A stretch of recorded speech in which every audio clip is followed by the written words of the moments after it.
need leaders who are genuine.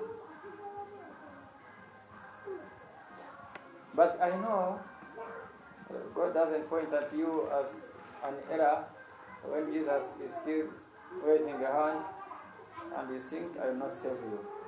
So I pray for the President of Sudan, Somalia, South America, Southern Indonesia, and France to be saved from direct shooting, not of poison, but of missile pointers. Face-to-face attacks of presidents. Point blank. 1 minute is enough for them to know that we have received the prayer. If this happens, man will rejoice. Father, thank you for saving them. Man-to-man fire outbreak using a gun to a president. Not any in the cabinet, to a president.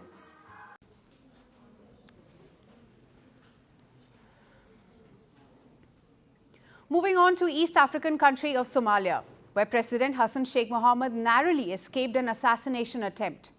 A bomb blast rocked area near the presidential palace in Somalia's capital, Mogadishu. The blast occurred just moments after a presidential convoy passed from the area. The explosion destroyed a building and damaged several vehicles. A security official said that the blast took place near the presidential palace in the Hamar Jajab area and confirmed that the president's convoy was also hit. According to reports, President Mohamud was traveling to the Harsha Belt state, where the army was reportedly planning a major offensive against the Al-Shabaab terrorist group. And the same group also claimed the responsibility for the attack. Meanwhile, the government said that the attack was thwarted and President Mohamud was safe. It added that he reached his destination as per the plan. The Somali security forces also launched an investigation into the assassination bid. The country's state media released Mohammed's images from Aden Yabal, where Somali military has been battling Al-Shabaab's offensive for last 3 weeks. Security personnel described it as a massive explosion, and according to reports, at least 7 people also lost their lives. Several passengers also reportedly sustained injuries after a car was damaged in the blast. A big explosion rocked Mogadishu's Hamar Jajab district, especially the Horst neighborhood. The Abdi Khan building has collapsed entirely. People whom we know and others we don't know were killed in the bomb attack. It is a deplorable incident, and we don't want it to happen again. I have heard between 7 to 8 people were killed in the attack. The Al-Shabaab group has been fighting against the Somali government for over 15 years now. It is trying to topple the existing government. The terrorist group has carried out several deadly attacks in capital Mogadishu and other regions in the past as well. However, Tuesday's attack was the first to directly target Mohammed since 2014. The explosion also came a week after the Al-Shabaab stormed a hotel in central Somalia in which at least 9 people lost their lives. Although the African Union forces had already thrown out the majority of Al-Shabaab members in 2011, but they still continue to operate in the rural areas of the country. President Mohamud has vowed to hold a complete war against the terrorist group. The country's military has joined local militias to tackle Al-Shabaab, and the move is also backed by an African Union force.